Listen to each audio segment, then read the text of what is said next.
Blog Talk Radio.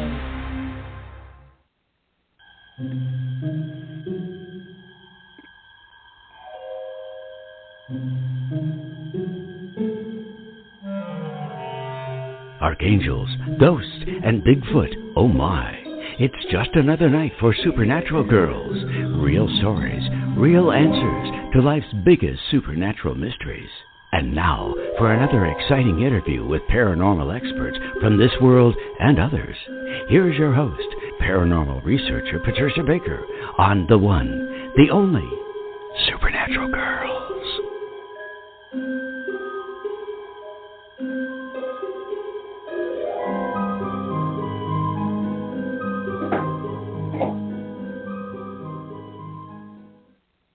Welcome, everyone, to another exciting episode of Supernatural Girls Radio. I'm your host, Patricia Baker, and I am here with my co-host, PK. How you doing tonight? Absolutely fabulous. It's a beautiful day. What more could you ask for, right? And we've got a great show coming. Oh, we have the real deal tonight. You know, there's a lot of people who call themselves shamans, and I'm not so sure. But tonight we have a real shaman joining us, Don Oscar Miro-Quesada. Mm-hmm. He's joining us tonight. He's it, you know, so we're happy, thrilled to have him with us. In just a few minutes we'll bring him on. But I wanted to check with you, anything exciting going on with numbers? Well, everyone needs to pay attention. This is a month dealing with our finances. Money is the name of the game. And what we can do with it and hold on to it as best we can, because everything is about investment, be it in ourselves or in somebody else's pocket, preferably ourselves. But there's a lot of things going on right now. Get yourself lined up, because this month it'll give you an opportunity to lay some things out so that you'll be less stressed with the coming year. Because next year deals with information dealing with the past, present, and the future. So we're going to take a look at what we can lay out right now so that we can make the most, stretch it out as much as we can to get the best of the best out of all of this. Being in control is going to be very important of our own finances, because nobody else is going to fix it for us. And I'm sorry, folks, I'd like to say we could be the winner of the lottery, but that's just not going to happen. Maybe to one person, but I don't even think that's going to happen yet. Wow. It's going to keep building up for all of us to lust after. Really? Because it's over $1 billion that's up for grabs that's tonight, right. huh? Yeah, I think well, so. I have my ticket. I do. My son picked up some tickets. I don't even bother. I'm the kind I could go into a casino. I just give them my purse when I walk in and forget it. I couldn't win if my life depended on it. And sometimes it doesn't work. This is not good programming, but I know some people have that luck of the Irish, or whatever you want to call it. For sure. And well, yes, I know one of my brothers, he was always lucky at finding things. He could just find stuff, and it would always be worth money. Yeah, he was quite gifted with that. Amazing. I wish I had that gift too. That is not fun. And then you go wandering around searching for it for the rest of your life. Yeah. Mm-hmm. I've been looking for my mother's earrings for the last 7 years. I know. Oh my gosh.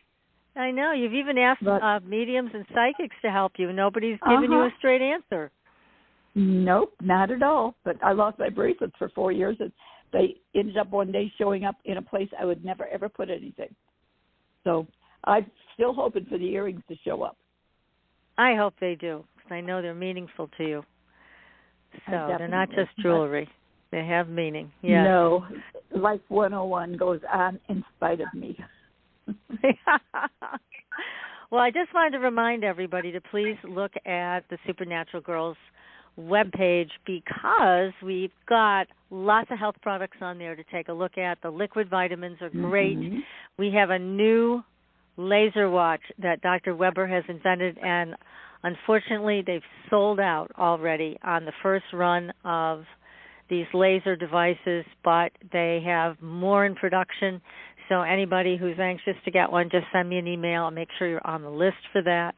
but it was such a popular thing. And, of course, Dr. Weber, who we've had on the show, is an amazing genius, and whatever he invents is fantastic and has a real effect. And as you know, I swear by that laser watch. It is the best. And I have one now that I'm selling, that is half price. So if anybody wants that, please get in touch with me. I'd be happy to sell it to you for half the price. And you can use it for your health, well-being, anti-aging. It does a lot of different things. So anyhow, just let me know. But the information on the old watch, the older version, is on our webpage. So take a look there. Mm-hmm. We also have the Energy Oxygen Machine, which is phytosynthesized oxygen. They have one for personal use and they have one for spas. So take a look there. It's some of them, the ones for the spas, they're like a work of art. They're absolutely beautiful. So take a look at all of that. It's on the homepage, supernaturalgirls.com. So tonight we're talking about shamanism, and we have a real shaman with us, which is wonderful. So this is a very authentic person. He has lived the path. His name is Don Oscar Miro-Quesada, and he is a transpersonal psychologist, a respected kamasqa, curandero, and I don't know if I can pronounce this correctly, altomisayoq adept from Peru. He is the originator of the Pachakuti Mesa tradition, cross-cultural shamanism. And he's the founder of the Heart of the Healer, THOTH, Shamanic Mystery School. He's also a fellow in Ethnopsychology with the Organization of American States and invited observer to the United Nations Forum on Indigenous Issues. And you can find him at heartofthehealer.org. And he's with us tonight. So, Don Oscar, welcome to the show. Ayintuta, Warmicha, Patricia Baker, and Patricia Piquet. Thank you so much for having me on, my beloved sisters. This is so exciting. We are, of course, great to have you on. Navigating some interesting. Go ahead. Yeah, you've got a brand new book. I just wanted to announce the name of it. Shamanism, Personal Quests of Communion with Nature and Creation. It is available now. It was just published. So perfect timing, because we want to hear all about this. Your adventures as a shaman have stuck with us through the years. You're one of our stellar guests, and your whole life story is fascinating. So if you don't mind, let's start at the beginning about how this happened in your life, because you started with a doctor as a father in Peru, and then things kind of went sideways. And talk us through this. Well, thank you so much for opening up the space for me to share my story as a friendly holographic projection, because in a sense, I'm honored that you define me as a shaman that's authentic and genuine. My service path has provided that to be true. At the same time, I'm hesitant to call myself a shaman. I'm a practitioner of shamanic medicine traditions from the ancestral peoples of Peru that I honor as a life way, as who I am. And all that was made possible due to my early childhood experiences of dismemberment, really, of deep personal challenges at the physical or health level, as well as psychological, having grown up in a relatively dysfunctional family that prompted me to rely on my inner life, my inner world, my own intuition and sense of guidance that I can only trust, because everything outside of myself was not trustworthy given the environment I grew up in.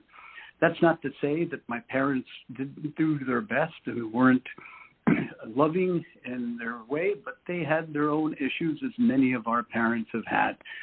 As you well know, being a parent It doesn't come with a manual. And we learn along the way, and our children are our best teachers in that regard. So in a sense, I was confronted with severe asthma that had me bedridden for many, many years until I had to go up to the highlands of Peru, get away from the smog and contamination in Lima, Peru, which was very bad and still is at the time. And the doctors didn't give me much hope. I was on dexamethasone intravenously to open up my alveoli to be able to breathe. So in a sense, I was my formative years were spent in a state of classical shamanic dismemberment, of an initiatory illness, a rite of passage, if you may call it that, and led me to be able to, through supernatural means, encounters with beings of light that basically sucked out the asthma out of my pulmonary system. And from then on, I was healed completely and resumed a normal life as a child in Peru. And I've shared that story with you the first time we met, when you honored me and allowed me to speak about my first book, Lessons in Courage, that covers that wide range of experiences in that formative period of my life, and much, much more. So, may I ask you a question, Don Oscar, Sure. about your family? Because, you know, a lot of people who are in a practice, as you are with this, a healing practice with shamanism, they come from a long line of shamans. And did you find that to be true as you got older? Did you look into your lineage and find that to be true? Well, I was born from a Peruvian father and an Italian mother. Yet on the Peruvian side, during the conquest in 1532, when Francisco Pizarro invaded Peru and decimated the Inca Empire, after that, there was a lot of intermarriage. So one of my ancestors married a royal Inca princess, a Chumbi, the daughter of Capac Yupanqui, the 13th Inca, the 12th Inca, and a granddaughter of the 12th Inca. And as a result of that intermarriage, the Miro part of my compound name, has a lineage connected to those ancestral peoples that were the healers and governmental leaders of the Inca population at the time that intermarried with the Spanish. So at that level, there's a bloodline, a trickle of the bloodline. Yet my true lineage developed as a result of my apprenticeship over many years. It began in 1969 and then completed in 82, and then followed another one from 82 to 86. So from 69 to 86, I was immersed in a very formal apprenticeship in northern Peruvian folk healing, known as kamasqa curanderismo, with a very revered mentor, Don Celso Rojas Palomino, and then a secondary mentor, Don Benito Corihuaman Vargas, more in the Cusco or Highland Andean tradition. So those two lineages of shamanism infused my soul. And in a sense, when I was very young also, my father, who's a physician, was stationed in very remote rural areas of Peru. So I grew up among indigenous people. My formative years from age 1.5 to age 5 was basically living in native tribal communities. So when I returned to Lima, to the capital, I felt like a stranger in a strange land, being out of their world. And it was a struggle on top of the asthma I had. So I had the tribal soul already impregnated in me, and I felt much more resonant and identified with the indigenous populations of Peru than with the European descent that my parents were from. I trust that answers your question. It does. What a fascinating experience of your own family. That's amazing. But yeah, having that kind of a serious illness when you're a child, it leads you to not trust life itself. It's like, my God, are you going to live? Are you going to die? And I would imagine your parents were quite worried about you, because they told, well, they didn't tell you, but you felt like it was possible you wouldn't make it. So, goodness me. True. You were meant to be here, I guess. We just couldn't get rid of you, Don Oscar. And thank God you're not the first person to say that.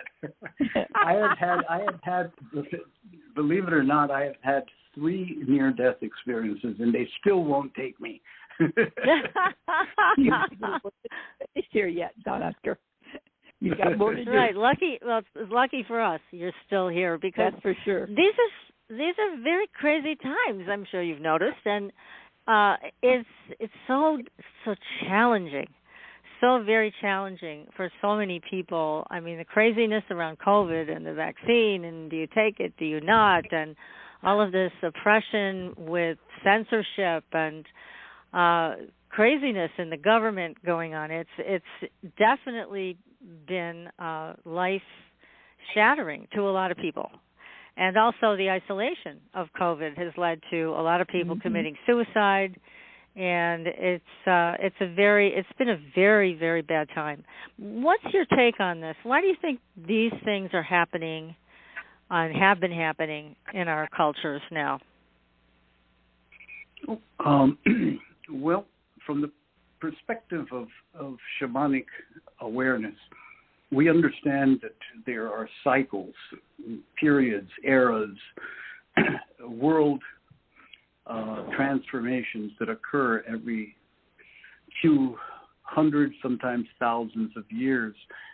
They're like recalibrating a humanity that has gone off track. And we're in the midst of one of the worst that we've experienced across the arc of human history right now.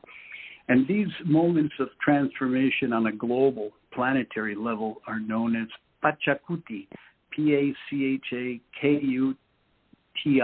Pacha means world, time, space, realm, basically consciousness, and kuti means reversal, transformation, change. So these periods of cyclical change that occur on a planetary scale are part of life.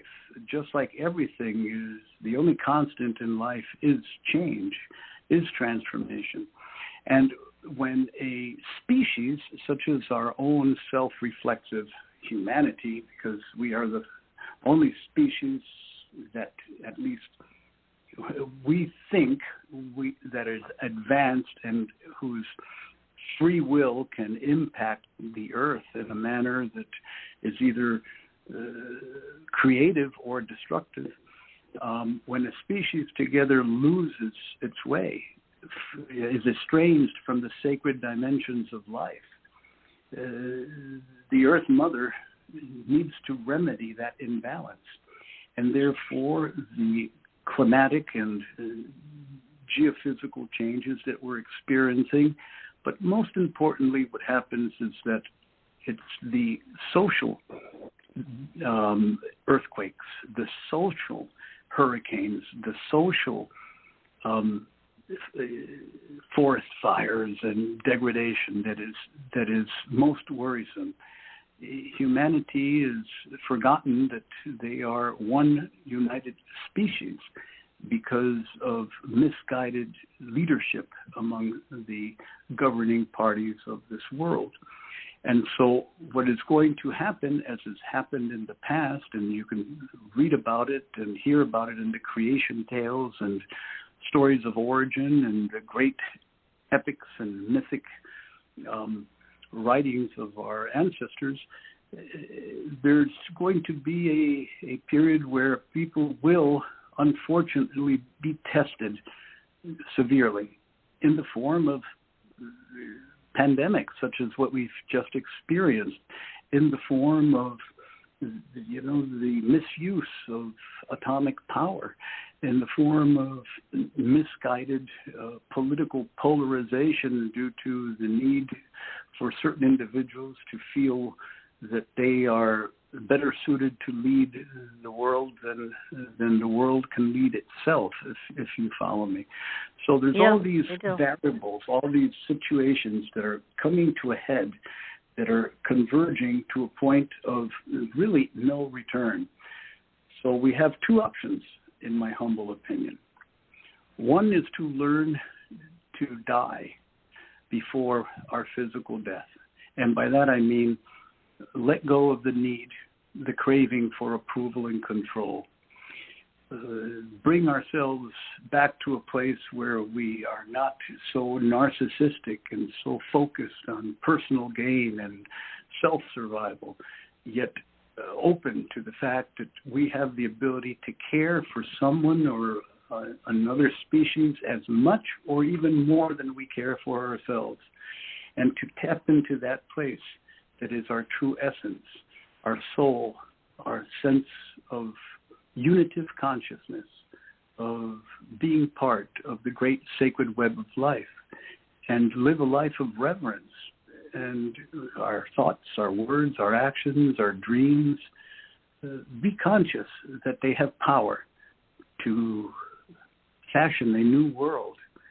So every breath we take is an opportunity to consciously send out a healing vision and a loving energy into those places of our planet that are in so much turmoil right now.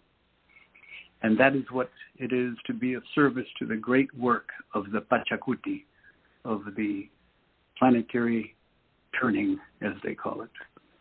Yeah, and you write about this in your book, and it's very, very enlightening to read about all of these ideas and terms and ways of being. But this has led us to the brink of our own destruction in a very unique way. I never would have expected any of this. And it's just a very strange state of affairs. As you mentioned, the people leading are really in a place of destroying us. So it's very troubling. But at the same time, you're right. We do have the option to keep focusing on the healing visions and to not accept war. I mean, we accept it. We're used to it. And so there's got to be a change in consciousness of not accepting it anymore, of saying this is unacceptable. This we won't accept. This way of life is not something we want because we've just come to be so familiar with it. And we become numb to right. it. And that's the most dangerous thing. The pollution of mind yes. The pollution of mind is more worrisome than the pollution of the environment. Our minds are contaminated with such falsehood. And the solutions aren't easy, yet they are possible. And the first one is to realize that we are one humanity, one global family, that we are all indigenous to Mother Earth. We are all native children of this planet. And as such, we owe our life to its sustenance and to its flourishing in a good way. And the power of love, in my humble opinion, is the key to this. Love and art will transform the world. Excuse me, something's going on here. Okay, that's good. Yes, ma'am. It's fabulous when you think about, as you mentioned, about love. And I hadn't thought about art as being a part of that, but it does make good sense because it opens our mind and our hearts to so much by artistic elements that are on around us. Exactly. Well, we are creativity creating creations. We were born from creation's dreaming and from our cosmic mother's love. In the shamanic understanding, we are simply instruments for bringing beauty, for beautifying and sanctifying the planet in which we live. And art has always been ahead of the game in pointing the way to transform things when needed, right? And so therefore, anything that we can grow corn and potatoes with, as we say in the Andes, which means give physical form to one's epiphanies, one's inspirations, one's awakenings, one's spiritual encounters, one's stories of relationship with the unseen world, with the supernatural realm.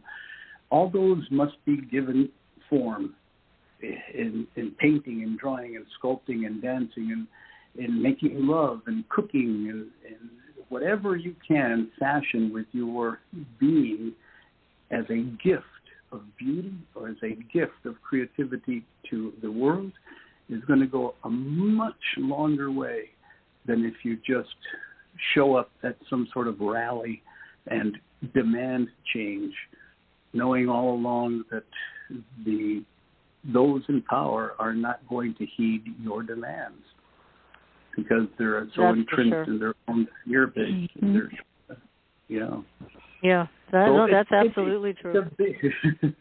It's a tricky game, as they say.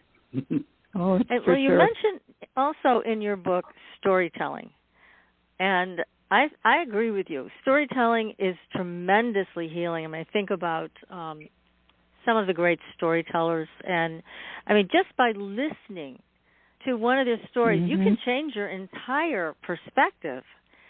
And Clarissa Pinkola Estes, she's fantastic. Women Who Run with the Wolves.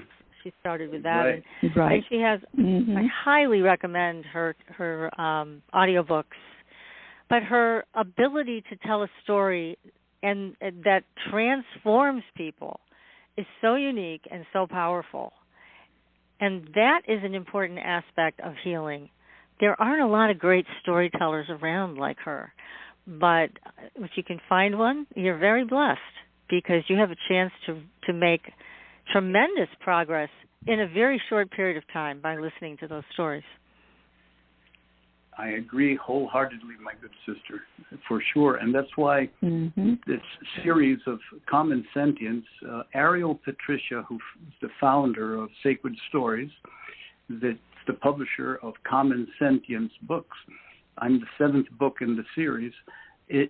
Her vision was to democratize the mystical, democratize the divine, mainstream what is the sacred into our three-dimensional world. And so her way of doing it is by inviting people to tell their stories of encounter with the divine, with the sacred.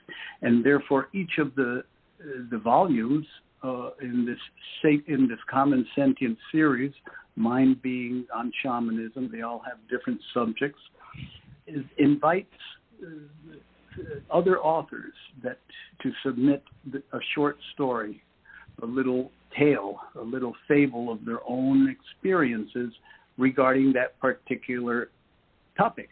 And in the case of shamanism, as you know, having read the book, there are 25 other invited writers in there, aside from myself, that wrote the main bulk of the book, that have very compelling, riveting stories of their own shamanic encounter with non-ordinary realities that changed their lives completely for the better. And as you mentioned, Patricia, through the gift of storytelling, we are able to deliteralize, unmind ourselves in other ways, where we start to experience life rather than seek to analyze it and to understand it and break it down in a reductionistic way. We just embrace the wholeness that is life through stories because we live them, and sometimes the stories tell us. That's the exciting part. Our stories tell us who we are. Yes, it is very exciting. I've noticed that myself lately. I'm getting less interested in words and much more interested in experience. And I was reflecting back on some of the paranormal stories that we've heard here on the show and other places, like Skinwalker Ranch, for example. Very strange goings on there, and they brought in cameras, they brought in scientists, and they didn't walk away with much. I know there's a new owner, and I'm not sure what they're finding, but they have a television series out of it. But to me, that's not what this is about. You know, if you want to know the paranormal, the supernatural, then you have to experience it and not sit there and go with a notebook, you know, we're going to take notes and analyze this and figure out what it is, because that's not how this works. So I think it's more what you're saying. You have to really experience this and forget about this analysis and this scientific breakdown of the last time they saw the UFOs show up. It's like you're never going to figure it out that way. Nor maybe it's not, and maybe it isn't meant to be figured out. But I think they're missing the point here. It is meant to be an experience, right? That's my opinion. Totally. That's why we refer to the great originating mystery as source in shamanic practice. Without mystery, our life becomes stagnant and becomes dead. So by trying to break down everything into its component parts and analyze something that is meant to be a communion, an experience of encounter with the transcendent, such as a sighting, a UFO sighting, or even, you know, an apparition or a Marian apparition or some form of anomalous phenomena that shows up in your life and makes you realize that there's much more to what it means to be human than just eating, sleeping, making love, and having children and passing on your genes for future generations. That there truly is a doorway between worlds that is waiting to be opened and waiting for us to walk through. So, as you know, I've been involved in a group of contactees called the Rama Mission that started in Peru in 1974, where we understand that contact is about contact with oneself. It's not about projecting our need to have a sighting in the sky.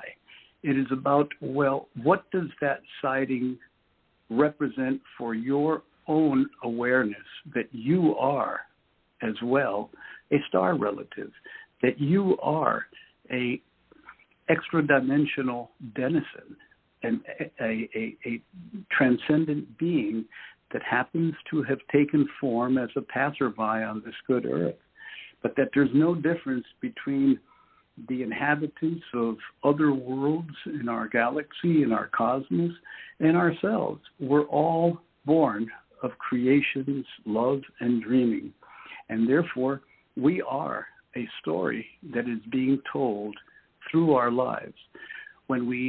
I'm not going to say that the scientific method hasn't yielded extraordinary contributions to the betterment of humankind. Of course it has. Yet when it's faced with paradox, when it's faced with stifling experiences that cannot be understood, the methods of investigation of the sciences fall very short. That's where the mystics, that's where the yogis, and that's where the visionaries come in and offer us guidance to be able to walk through that portal, that interdimensional bridge that is here at all times. And contact is really about realizing that the beings in the sky that we see are ourselves in the future, calling back to us, saying, this is where you're going. Good job. That's where we're at. That's a really nice way to say that. And it's much more interesting that way, too, I think. I mean, there's only so many lights in the sky you can look at and go, okay, that was really nice. Now what? I mean, where's the relationship? Where is the friendship? Where, that's the kind of thing that I find interesting and important, rather than a fleet of starships flying around our skies. I mean, they've been flying around our skies for thousands of years. It's like I get to the point where I say, okay, so what? You know, big deal. And then the government's still monkeying around with, but we don't know what they are, and we don't know who's piloting them, and I'm yelling. Sure you don't. But it's like, where is that connection that enhances our lives? And obviously with shamanism, it enhances our lives. It brings us to a different perspective, a whole new understanding, and we get to feel empowered with that connection to source. And you also do ritual. I was reading more about your biography. So I know you wrote some of the rituals in your book. Again, the name of the book is Shamanism, Personal Quests of Communion with Nature and Creation. So let's say, in practicing shamanism, you wanted to connect with what's on the other side of that portal. Is there a ritual for that? Well, certainly there's at least 70,000 years of rituals since the Upper Paleolithic era that we've inherited from our original peoples on planet. The key is to distill all of that beautiful ceremonial wisdom into a practice that is relevant to the modern world. And it can be as simple as a shamanic earth walk, in which you start with your right foot barefoot on the ground, on the earth, preferably on a nice, soft, grassy area. Align yourselves with the divinity, the sanctity that is life itself. Take a few deep breaths and take a step forward with your right step and say, Kanchai, or light. Then your left foot and say, Munai, love. Then again your right foot and say, Pachamama, Mother Earth. And then your left foot again and say, Hunyui, united. And then bring both of your feet together and say, Nyokani, I am. So by just walking meditatively, connecting your soles of your feet to the soul of the living earth, to our anima mundi, in a meditative state of awareness, and aligning yourself with light, love, earth, united, I am, is a very powerful and simple ceremonial ritual that will deepen your sense of unitive consciousness and become a story that is able to be shared with many other diverse peoples of the world without having to even say that it's a shamanic practice. But it is. It is a deeply shamanic practice. So that's a simple ritual can be done. Of course, all the while being very mindful of your breathing as you do this. Light, love, earth, united. I am. Capital I, capital A-M. I love that because it's simple. Mm-hmm. It's simple. It's Definitely. easy. You can keep it in your mind and do it whenever you think of it. When you're outside, you can take your shoes off. Yeah, it's a beautiful, simple ritual, very powerful, obviously. So, yeah, that's the kind of thing that I think a lot of people would feel comfortable doing and would be able to feel a new connection over doing that. Correct, and it doesn't require any dogma or any adherence to a particular religious or spiritual practice. It's what I call universal shamanism, and that's what this book is about. It's about planting the seeds in the consciousness, in our planetary noosphere, planting the seeds that we are a universal shamanic species, that it is through our consciousness that the material world is structured, is informed. It's through our language that reality. There are 5 axioms in universal shamanism. The first is this, and an axiom is a truth. So consciousness begets matter, meaning that it all begins with a state of soul awareness, and that the material world is a result, is born of consciousness. Then language begets reality. The words that we use, the way that we define or describe our experiences creates the reality that we inhabit.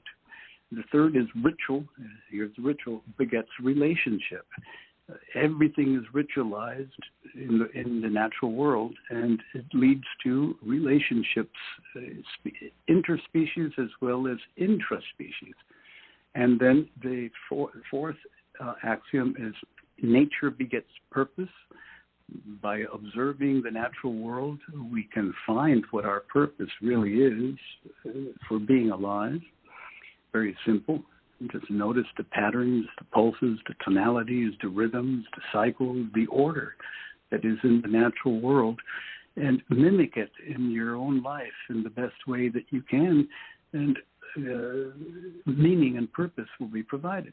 And the fifth, the most important, is love begets life. The impulse to care, the impulse to love really is generative of life. And so consciousness, language, ritual, nature, love results in the shamanic path that is universally available to all two-leggeds on earth. Well, that's wonderful. A little download. Yeah, we like the downloads. Yeah, all of that is so important. And I know you talk about all of this in your book. Like, this is the medicine that we need right now. This is the medicine we need to take and the medicine we need to act on. So otherwise, my gosh, too many things are going off the rails. And so this allows you to stay centered, focused, and create the good energy But let me back up a little bit, because now you talk about in your book, too, the 3 circles of connection that we all are. I mean, we are not just light. We are also the darkness. And then we're everything in between. So we have to be able to manage our own darkness. We have to be able to, I don't want to say control it, but do something with it so it's not running wild all over the planet and in our own lives. Now, how does shamanism address that? How does shamanism address the darkness within that we all have? Well, the shadow aspects, and Pinkola Estes speaks so beautifully and has such great stories about reconciling one's own shadow, befriending the adversary, wining and dining the devil that one has. Shamanism is one of the most effective approaches, far more effective than general psychotherapy, to help people through non-ordinary states of awareness or consciousness encounter those parts of the self that they've disowned, that they have suppressed, that they have repressed. The shame and the guilt because of having harmed someone or violated their sovereignty at some point in one's life. All of these are seen as fodder, as compost for the soul. We understand that the darkness or the lower astral parts of ourself are nourishment for other beings that are even in a lesser state of evolution or development than we are. So we have the Uhupacha, this interior lower world, full of these beings, of these spirit helpers that are waiting to receive our darkness, that are waiting to receive our shadow. all it takes is for us to accept, yes, that was part of me. I needed it to grow in a way. It hurt me. It hurt others. It did not contribute to the world. Yet I know the source of where this comes from my own abuse, from my own experience of neglect or of ostracism or margination or whatever, from my own sense of not enoughness due to these factors. But shamanism, through the ceremonies that involve community participation, family participation, allows one to share their deepest insecurities, their own vulnerability, and their own fear of being rejected if they share their deepest, darkest feelings in a supportive, nurturing space, which is the shamanic ceremonial ground, together with others, which aren't there to judge them, just to hold space for these people to come clean with who they are. And they can speak about anything that they need to. And this sometimes is also accentuated or enhanced through the sacramental ingestion of certain plant spirits, of some vision plants that have been used since time immemorial by our shamanic peoples. And this amplifies that experience of taking your own inventory, basically, of telling your story of where you were, where you went off the track, and let it be received, and still know that you're lovable even though you don't love yourself. And shamanic ritual is excellent in being able to support that process. Yeah, we need something like that. And you talk about these psychoactive plants, and now what we're seeing is there's a couple of things that are making their way into psychotherapy and psychiatry, ketamine being one and psilocybin being another. We're expecting psilocybin will be either decriminalized or legalized by late next year, but ketamine's already FDA approved, and that's quite psychedelic. So what are your thoughts on that? Well, I'm thrilled that finally the scientific community, especially the healthcare professions, are waking up to the extraordinary potential of these spirit helpers. From the point of view of shamanism, ketamine, for instance, LSD, they're synthetic, expressions of the same types of alkaloids that exist in the natural world in several other plants. So in shamanism, we approach the use of these plant sacraments not for their chemical makeup, but for their soul. It's the spirit in the plant that we learn to relate to. So in the modern medical profession, as you said, they're using them in clinical settings that are, still a little bit sanitized and clinical. And I'd like to see that change a little bit and be introduced more to a shamanic ceremonial experience together with the ingestion of the ketamine and psilocybin, rather than just in a room with a sitter. Yet it's all leading to extraordinary results in intractable conditions, psychological as well as physical. There's been even proof that psilocybin can help with various degenerative systemic diseases such as cancer and multiple sclerosis and diabetes and things of that nature.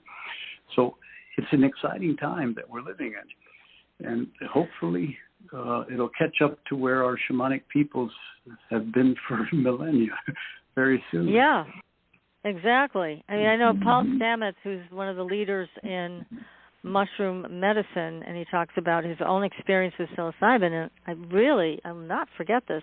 He talked about how he had a terrible problem with stuttering all of his life. And obviously it was embarrassing, and it prevented him from, talking to people. And he went on this big psilocybin trip once, and he remembered just saying out loud, "No more stuttering." And when this experience was over, his stuttering had completely 100% stopped, never came back. Mm-hmm. So I think that's phenomenal. I mean, not that that's all it took, but obviously he was, he was focused. He had an intent, and he said it with all of his being. No more stuttering, and it happened. Through the help of the plant helpers, of the mushroom helpers, psilocybin in this case. But certainly, the ancients knew more about this.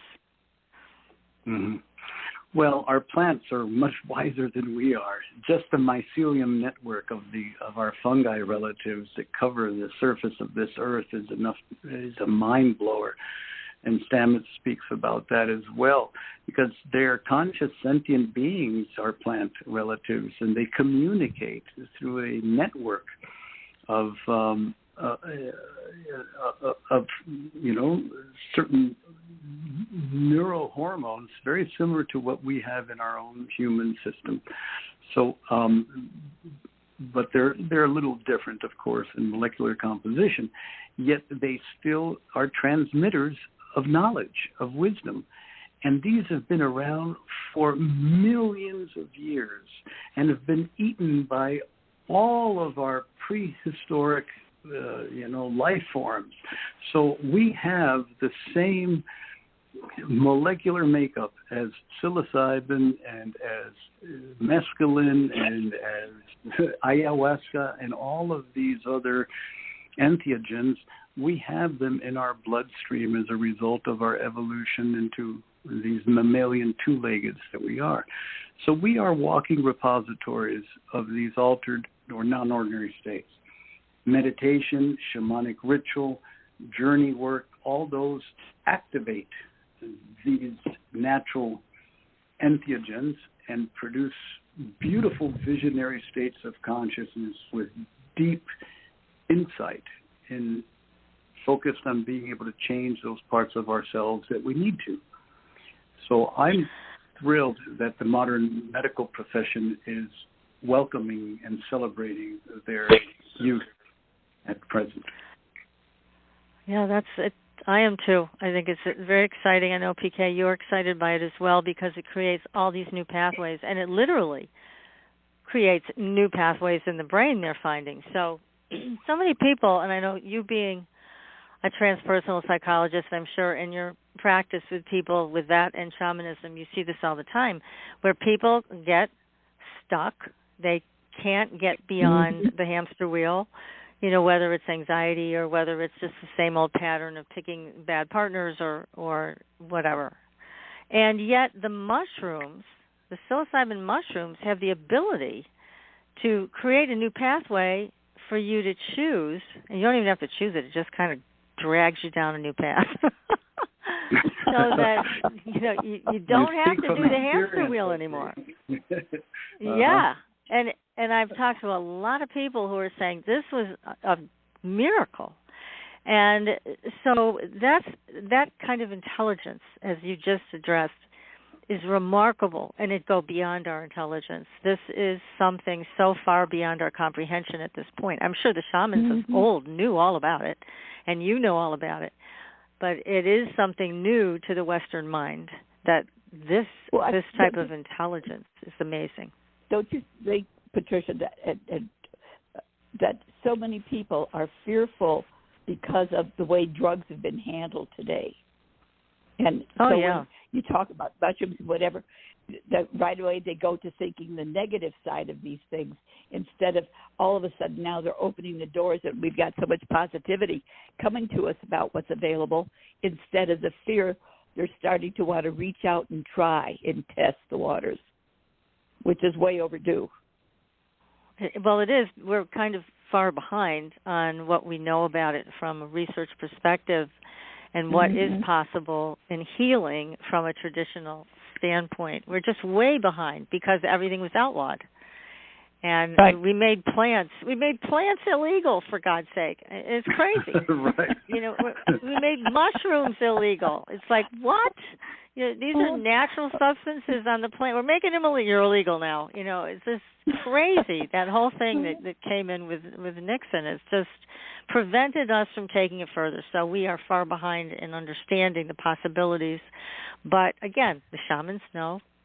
You know, Don Oscar. So yeah, it's great to see it change. We sing our songs to the plants, and we call on their healing virtues through our prayers and through our power objects, really, and that are placed within our altar grounds. And so we create a little home for the spirit of the plant to come and take up residence in our ceremonial lodges, in our medicine lodges. And that makes a huge, huge difference with potentiating their natural healing capacity.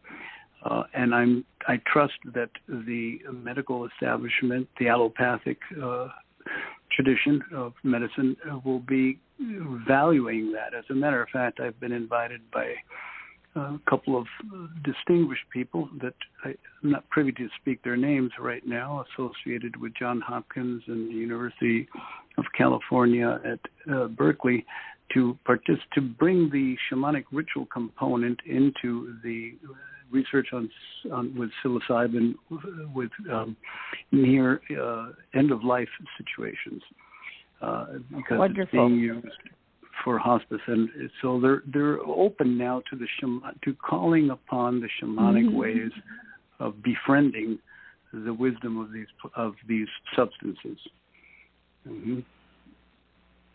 This is terrific. And that's there's a lot of fear associated, oftentimes, with death and dying. So it's a wonderful change of perspective here, which is great. Definitely needed.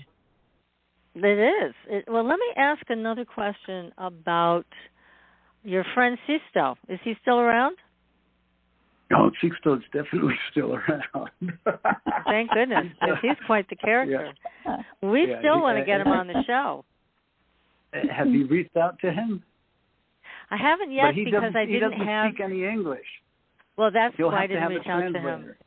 I he finally got one. It took me all this time, and luckily one of my friends in LA is a filmmaker. I said, I'd love to get Sisto on the show, but I don't speak any Spanish. That is going to make a difference here. And he said, let me find you somebody. So he did find someone who would translate. And I thought, well, this may happen.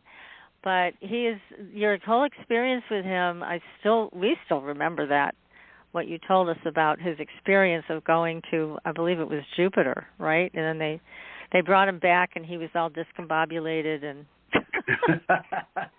yeah, poor guy's hair was sticking up. Jupiter, yeah, Jupiter's largest moon, Ganymede. There is a crystal city. There is a settlement on Ganymede that I know for a fact that various governments of this world know about already, and it's been there for millennia as a outpost from beings primarily from the Orion constellation, some Pleiadians and Arcturians. Yet they are kind of checking things out on this planet. They are concerned with the way things are happening here. And so Sixto, yes, through the Zendra experience, which is an interdimensional portal, disappeared in front of my eyes when we went on an outing down in Chiluca, in south of Lima. It's a hotbed of UFO activity. And through the Rama mission, and as I told you before, in front of me, he just disappeared out of thin air, and then came back with a beard growth of about a week, with his hair all discombobulated, his eyes and hair all messed up, like he had been through a washer and dryer, and and it changed my life. That was another life transformative experience where I realized how little I know when it comes to parting the veil between seen and unseen dimensions. It was quite remarkable. And why do you think it happened to him, Don Oscar? Why him? Well, at that time, the Rama Mission was a civic organization in Peru, and it also had groups, 500 groups around the world in various Spanish-speaking countries. So it was a flourishing organization, not for profit, dedicated to human spiritualization through communion, contact with our star relatives. We call them los hermanos mayores, or the elder brothers. And so Sixto was in the limelight, and he was the primary antenna, which is the person who receives psychographic communication telepathically. And so most of the communication from the more advanced beings that were in charge of supervising the planetary evolution of Earth, the spiritualization of Earth, used him as a mouthpiece. And that's why he had these experiences of actual physical demolecularization. He basically, to be able to do what he did, first of all, he's always been very, very disciplined, lacto-ovo-vegetarian. Now I think he's just very disciplined in his vegan approach, and daily meditation. He was very pure in body and mind and heart. And those are qualities that are very important, because the cleaner you are as a soul body, the higher your vibrational frequency, to the point where it matches with a seventh dimensional expression of light itself. And that's the energetic level that is most comfortable to our advanced star relatives to have an encounter with humans with. If you do not raise your vibration enough, you can become a trap. It's dangerous for more elevated beings to hang around us, right? They become basically entrapped in the density of a more sluggish vibrational atomic structure, and therefore have a more difficult time extracting themselves. So they require someone very, very pure in body and heart and in mind. And Sixto had all those qualities. So that's why I feel that he was allowed entrance. I, on my part, was still polluted by my own stinking monkey mind, and therefore wasn't given a chance to go on board. You're like one of us. Yeah. Oh my goodness. But at least I witnessed it and I supported it. Yeah. Oh, that was a gift right there. My goodness. So yeah, we'd love to get him on sometime. I'll have to get his email, or however the best way is to contact him at some point, and we'll get him on here with a translator. Let me ask you too about Kundalini. You write about that in the book, and obviously that's a whole big piece of shamanism, of raising that energy. And how does this happen? I mean, how do people raise that Kundalini energy through shamanic practice? Is that the same thing you were just talking about, like becoming very pure? How does it happen? It's very powerful, for sure. Yeah, Kundalini, Shakti, Kaita, there's many words for this evolutionary force that exists within humans. So it can happen spontaneously through a near-death experience or through some sacramental plant relative communion. It can happen through trauma, through PTSD. These dormant energies that have been suppressed because of our social conditioning, when an opening that usually is demanding of a shift in one's sense of reality, they can flower and blossom without notice. And so open up one's consciousness to a much more populated multiverse, a playground of inestimable, a playground of so many beings and spirit helpers that it could become a bit overwhelming. Now, to ensure that one enters into this incredibly expanded state of awareness that invites multiple other entities and spirit helpers into one's life path requires, first of all, being instructed in a shamanic tradition, in a lineage that is ancestral, that has been sanctioned over millennia by wisdom keepers, and that contains a cosmology, a cosmovision, a map of that realm that you are going to be thrust into through the Kundalini awakening that you have, right? So you need a map, and that map is available with various tribal and native indigenous lineages around the world, and it's also being offered through neo-shamanic lineages in a good way and are available. So you have to find a community of practitioners, I suggest, that are dedicated very authentically and genuinely to their own self-transformation and evolution as spiritual beings, and within it practice the types of breathings and meditation and focused imaginative practices, as well as sometimes austerities, fasting, and either attenuation or hyperstimulation of one's sensory system through dance and through spending a lot of nights without sleep. There's all sorts of practices that allow you to access and awaken these dormant Kundalini powers. Once they're awakened, though, the key is to be able to use them for good, right? Not just because you got high and because you got expanded, right?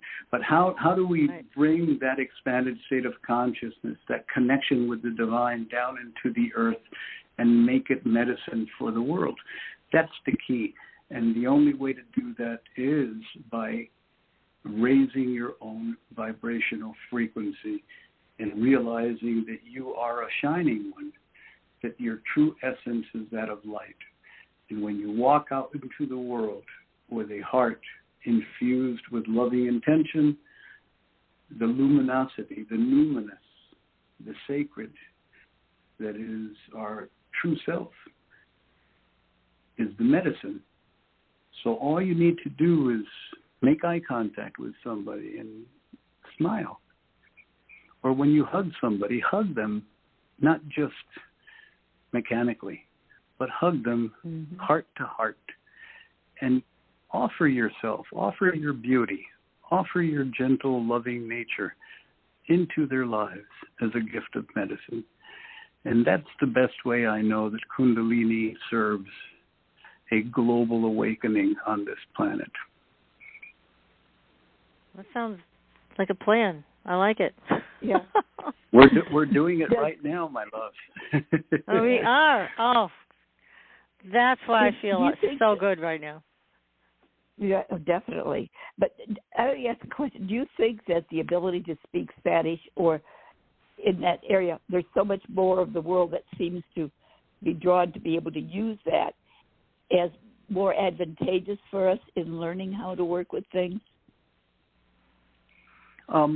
More than Spanish, certain languages that are living languages, such as Sanskrit or Quechua, Runasili, languages that mimic the sound of the natural world, that are not noun-based words, that are action-based words, that are movement. So the problem with most languages is that they're just descriptive rather than participatory, right? So Quechua, for instance, Quechua is speaking Quechua awakens one's experience of life. It doesn't define it. It doesn't describe it. Same with Sanskrit. And also with the Aleph Beit, with the language of light, with with the Jewish language, that is very, very with Hebrew, that's also a living language of light. It even has the 12 to 22 consonants that correspond to the 22 numbers of light as known in Kabbalistic methods. So all these languages provide us with what's called imitative magic. They imitate the sounds of the music of the spheres, the sounds that are behind the creation of the phenomenal world. So by using them consciously, it helps us grow spiritually. Mm-hmm. That's not to say that you need to use them, but at least, recognize that they're out there. Yet Spanish is a beautiful language, as all Romance languages are, because they are sounds that awaken emotion. But more important are these more ancient languages. I don't know if I've answered your question, PK, or not. Yes, you have, because many times we respond because of the Spanish language and many of the things in South America or whatever. You think of that as being possibly the link, but what you've explained definitely opens the door for people to think in other terms. There's so much more for us to learn, not only about, but how to use what we've got available. Yep, spot on. Yeah. You've grokked me. Yeah, you got it. I know, it's funny because I was tortured with Hebrew school when I was a kid. My parents made me go to regular school and then go to Hebrew school. It was a nightmare. But I would get so bored, and I would let my mind just kind of drift off as I was looking at the Hebrew books and passages we were supposed to be learning, and I would see light around the letters. And I just thought it was because I was bored, and my eyes were going circles. But now that I'm understanding a lot about the language, it is a very powerful language, but it does have its own energy. Definitely has its own energy that I saw as a child. And boy, did I hate Hebrew school. Well, it's a source code, It's a cosmic source code. It's not for the. You have to be a very dedicated student to really be transformed by its power. And the way, at least the way they teach it in school, to most people is not the way that it was taught in the olden days, So I don't know what type of school you went to. You're right. I don't know. It was some kind of torture chamber that. I went to Catholic school. I thought the same thing. That's what it was. God, yeah. So I have a question for you that's, again, you know me, I'm always coming up with some off-the-wall experiences. But a friend of mine and I have done over a year of work contacting other dimensions and other entities. We've contacted some really special entities. We feel very blessed that we've met them. Some are from Göbekli Tepe, and I know there's very little in traditional archaeology known about that site, but we have contacted especially one beautiful entity there. And then there was another one. Now this is the one I'm most interested in asking you about. This entity showed up in a Peruvian landscape, and she is something I never heard of. She's a primordial being. What is a primordial being? A being that existed in the primeval era before the fashioning of our Mother Earth. So she existed in the imaginal or the ethereal, the Akashic template of our planet prior to it becoming three-dimensional in form. So very, very an original being. A primeval or a primordial is an original being, timeless in its origin. Now, that it showed up in a Andean or Peruvian landscape is quite interesting, because there are some very popular creation myths, tales of origin, that speak of this Ixenatñawi, or the woman with the eyes of the universe, that gave birth to all of humanity, and that she is prophesied to return during these times of difficulty on Earth. So the one with the universe's eyes, Ixemuyuñawi, she is a revered princess-like figure in ancestral mystical Andean lore. It could be that you tapped into that. And Göbekli Tepe, as you well know, is there's so much to be discovered there, but finally we are realizing that there were advanced people honoring their relationship with the natural world and our animal relatives in a manner that allowed them to have these ceremonial centers across the world, where they gathered for very deep, important transformational work for themselves, but most importantly for harmonizing the various social groupings around the planet by building these ceremonial sites and maintaining equilibrium when things got shaky, which we're lacking sorely in the world right now. I feel Göbekli Tepe is basically like a center pole, like, a cosmic center that was extremely important in those days, when the primeval beings started to show up in physical form into the earth. Yeah, you have a grasp of that, which is remarkable, because I know there's, like you mentioned, and I mentioned, there's so little known, and it was covered up, as you know, the whole site, and all of those entities left. So it's interesting. I mean, this primordial being was pure power. I mean, pure power. Very, very interesting and incredible to meet her. And you said the eyes of the universe, and when I looked at her, her body was black, and there were stars in her body. That's how she looked.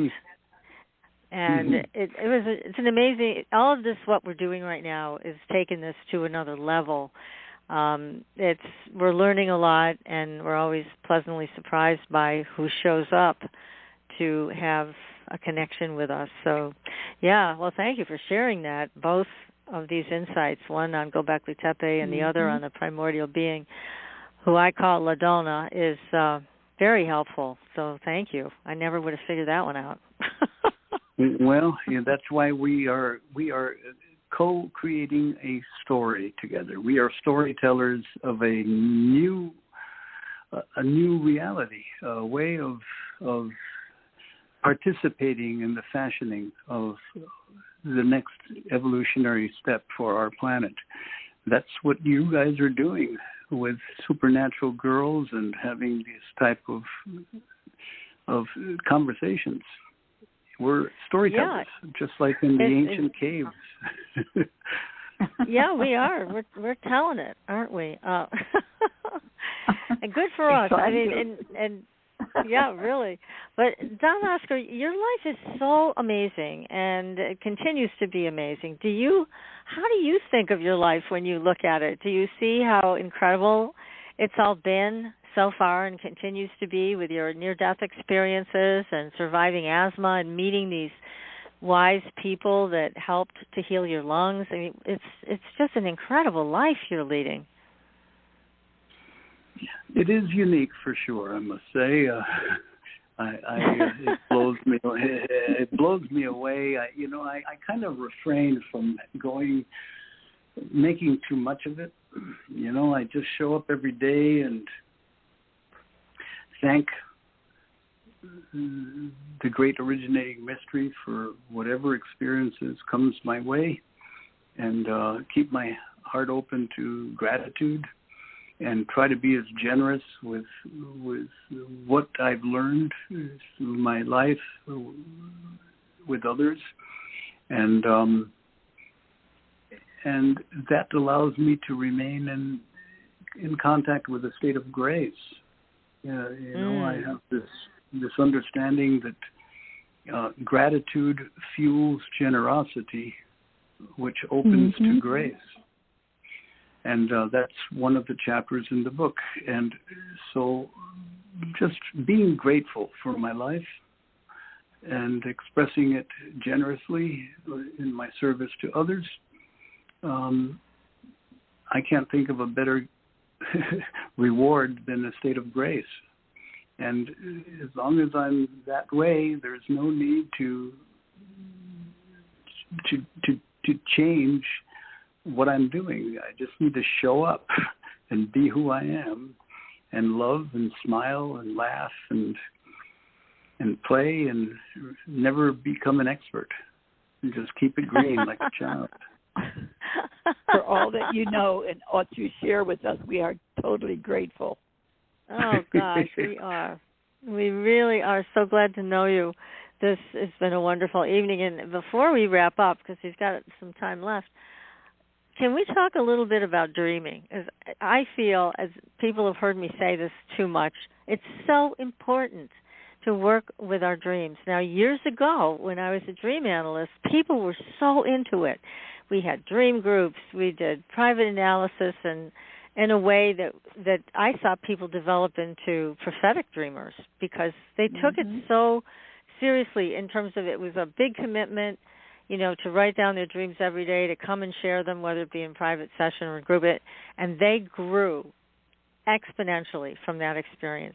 But now, people don't seem to be interested. They don't want to be bothered. They don't have the time to write their dreams down. And then, oh my God, well, I can't figure it out, and it's always something stupid. It's a whole different attitude. So talk to us about dreams and why they're important and what you're seeing now. What you say is so true, and it's so sad.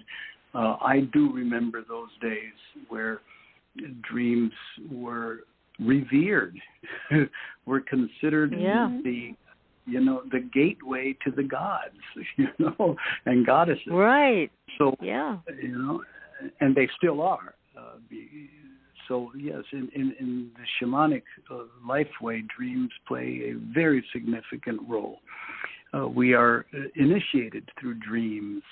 We receive wisdom downloads in our dreams, and not necessarily we are instructed to write them down, but at least to, when you have an emotionally arousing dream, a dream that is significant, to wake up from it and just remain with eyes closed and let it continue its dreaming within you while you're conscious. And if necessary, give it just a little name, a title, but not necessarily worry about writing down the details. But keep track of that name or title over time. And so you're going to have a list of these names or titles for these dreams. And out of that entire list, a storyline will emerge. And that storyline we understand as what is pointing you toward your next evolutionary step as a being of light on this planet. We understand that our sleeping dream, our waking dream or reverie, and our daydream, our daydream or reverie, and our waking dream or this conscious dream, they're all the same, really. They all have the same elements in them, but we're not aware of it. When we become aware of it, then there's no difference. Synchronicity starts to happen, right? Like you said, prophetic dreams, people that were really working their dream world, their dream life, we're able to have precognitive dreams and anticipate future events. And that's not uncommon. That has happened throughout history. Many of the greatest prophets were the dreamers, right? Now, right now, when we, in our shamanic understanding, when all three of these dreams have the same elements in it, then we're really living our medicine. We're walking our medicine. And therefore, there's no really separation between what you dream at nighttime, what you are in daydreaming, and what your conscious experience is. They all have the same guidance, the same encounters with interesting people that pop out of nowhere and then disappear, and they're full of, supernatural experiences. Your life becomes one big, blissful, supernatural shindig, and it's a lot of fun. That's how I see. That's how I see our. This is a dream, Row, row, row your boat gently down the stream. That's right. Merrily, right. That is the most powerful little song ever invented. Yeah, it really is. Well, they say that when you really know you've made a step into another dimension of total understanding, when you realize that the dream is dreaming you. You got it. Exactly. Mm-hmm. And the story is telling you. The dream in the story is telling you. Yeah. Exactly. Yeah. There was a time when dreams, you would meet people on a daily basis. They would say, I had a dream last night, or they'll talk about different things. You don't hear people doing that anymore so much. No, you don't. Very rarely. And if you think about it, how many times do you remember your dreams anymore? For some reason, it's almost like some of these things have been closed off to us to build something better, hopefully. But it's not as easy as it used to be, let's put it that way. Yes, and that's because there's so little importance given to our inner life nowadays. Mm-hmm. We're just bombarded by external, consumerist-based,